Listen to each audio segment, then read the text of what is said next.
Adjustment number 12. For unrecorded credit purchase. Unrecorded credit purchase return to creditors account debit to purchase return account. Purchase debit, so purchase return credit, we know this. Creditors account debit and purchase return account credit. Now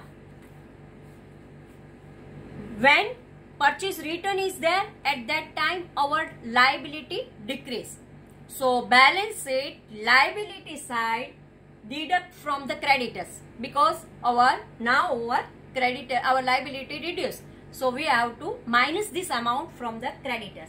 And second entry, debit side of trading account debit side deduct from the purchase, because we know purchase minus purchase return. So this purchase return is there. So trading account debit side minus from the purchase.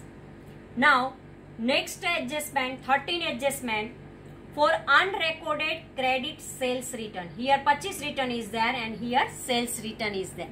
Now sales return is always debit, sales credit, so sales return always debit. Sales return account debit to debtors account.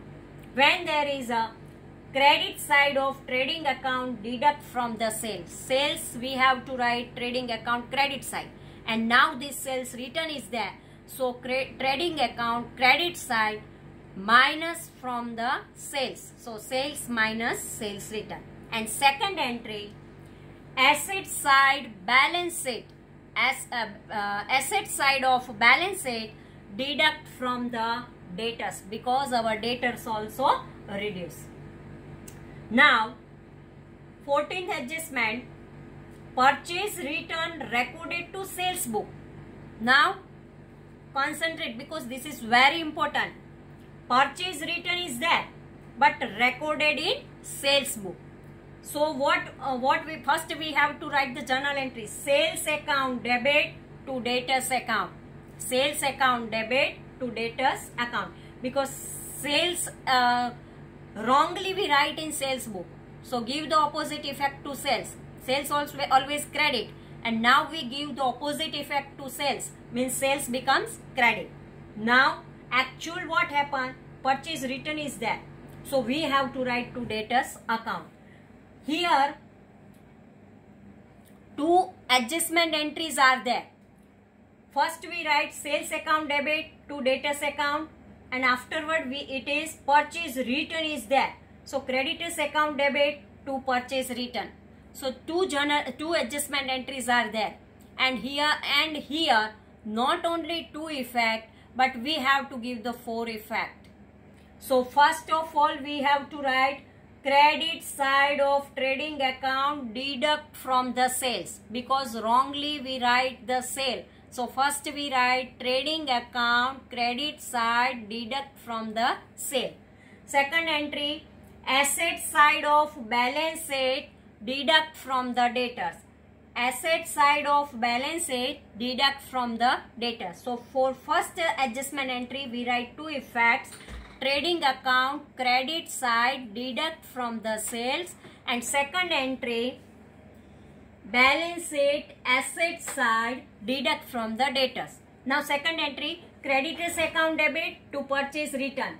It means liability side of balance sheet deduct from the creditors, because we know that a creditor is our liability, and so liability side of balance sheet deduct from the creditor, and debit side of trading account deduct from purchase, because it is actual purchase return is there. So trading account debit side deduct from the purchase, because it is a purchase return.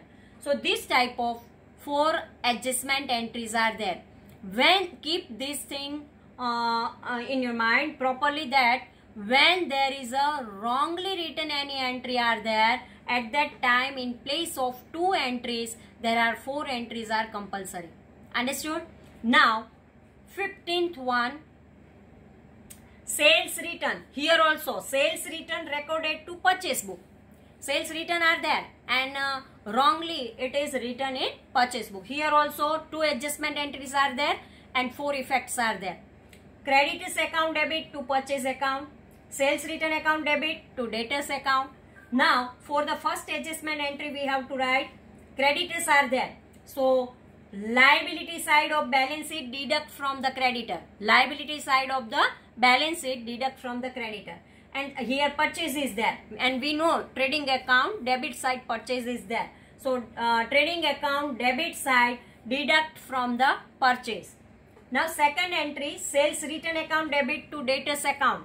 So here credit side of trading account deduct from the sale, because wrongly here sales return recorded to purchase book. So here credit side of trading account deduct it from sales because it is sales return.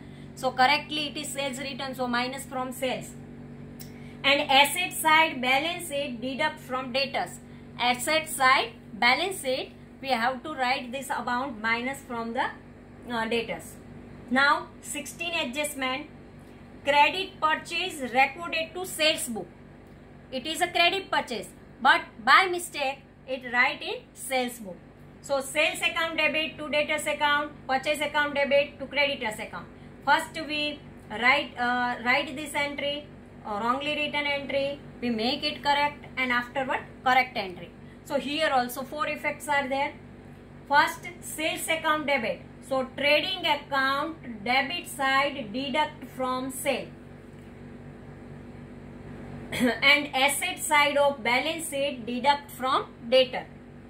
Now purchase account debit to creditor account. Debit side trading account add to purchase. And liability side of balance sheet add to creditor. Now 17th adjustment entry, credit sales recorded to purchase book. Creditors account debit to purchase account, debtors account debit to sales account. Here creditors, we know that balance sheet liability side are creditors are there. So liability side of balance sheet deduct from creditor, and debit side of trading account deduct from purchase. Now third entry, asset side of balance sheet add in debtor, and credit side of trading account add it to sales. Next entry, interest on capital. Interest on capital account debit to capital account. Debit side of profit and loss appropriation account, because interest on capital we know that profit and loss appropriation account is there. And liability side of balance sheet add in capital. When we prepare the balance sheet at that time, liability side in capital we have to add this amount because it is the interest on capital. Now 19th adjustment, interest on drawing. Drawing account debit to interest on drawing account. Liability side of balance sheet add to drawing. Drawing add to drawing, and credit side of profit and loss appropriation account. Credit side profit and loss appropriation account we have to write. Now 20th adjustment, salary to partner. Partner's salary account debit to partner's capital account. Debit side of profit and loss appropriation account because it is an expense, and credit side of partner's current or capital account because for the partner it is an income. Now 21 adjustment, interest on credit balance of current account of partners.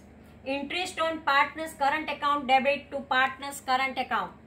Debit side of profit and loss appropriation account because it is a current account's interest is there, and credit side of partners current account because it is income for the partner. Interest on debit balance of current account of partners. Partners current account debit to interest on partners current account. Debit side of partners current account, credit side of profit and loss appropriation account. And last adjustment, outstanding interest on partners loan. Interest on loan account debit to outstanding interest on partners loan account. Debit side of profit and loss account, and liability side of balance sheet. Here transfer to general reserve. Profit and loss appropriation account debit to general reserve account. Debit side of profit and loss appropriation account because it is an expense for the partnership firm, and so we have to write this profit and loss account appropriation account debit side. And liability side of balance sheet add to general reserve. It is a liability, and so liability general reserve we have to add this. Now 21st, commission payable to partner. Partner's commission account debit to partner's capital account. Debit side of profit and loss appropriation account, because for the partnership firm it is a expense, and so we have to write profit and loss appropriation account debit side.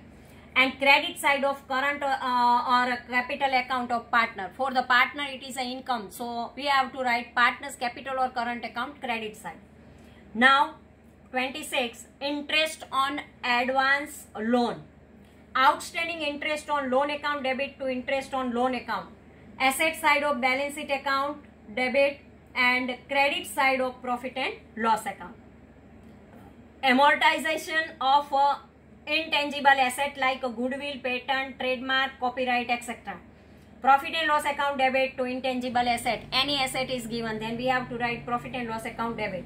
Debit side of profit and loss account and asset side of balance sheet deduct from intangible asset. If any goodwill is given, copyright is given, trademark is given, then we have to write balance sheet asset side minus this amount from the intangible asset. Now, unrecorded goods withdrawn for personal use. Partner withdraw some goods from the for the personal use, but it is not recorded. So drawing account debit to purchase account. Liability side of balance sheet add to drawing, and debit side of trading account deduct from the purchase. Trading account purchase is there, and any goods gone by any way, then we have to write trading account debit side and minus from the purchase. Goods issued for free sample. Advertisement account debit to purchase account. When free sample is there, it is for the advertisement purpose, and so we have to write advertisement account debit to purchase account. Debit side of profit and loss account. Advertisement is one type of expense for the partnership firm, and so we have to write profit and loss account debit side. And debit side of trading account deduct from the purchase. This goods also gone from the partnership firm, and so we have to write minus from the purchase. Now stationery stock. Stationery stock account debit to stationery expense account. Asset side of a balance sheet and debit side of a profit and loss account deduct it from stationery expense. Profit and loss account, this stationery expense is there, and this stock we have to deduct from the stationery stock expense. Writing of leasehold property. Profit and loss account debit to leasehold property. Debit side of profit and loss account, because this is our partnership firm's expense is there. Asset side deduct from the leasehold property, and asset side from this leasehold property minus this amount. Now, receivable interest, dividend on share and other investment. If any receivable are there, then receivable interest, dividend account debit to interest dividend account. Asset side, because it is a, when there is a receivable is there, it is our asset, and so balance it asset side we write this amount, and it is a income for the partnership firm, so credit side of profit and loss account. Now personal asset introduced by partner. If any partner introduced the personal asset in the firm, at that time asset account debit to partner's capital account. If any asset, goods or cash is there, then it is a capital for the partnership firm. So we have to write asset side of a balance sheet and liability side of a balance sheet add to capital of partner. If partner introduce a asset, so first entry we have to write the balance sheet asset side, and second entry it is a capital and liability side adding capital. So this way all the adjustment, 33 adjustment here we completed. Please note down in your notebook and compulsory learn by heart. Thank you very much.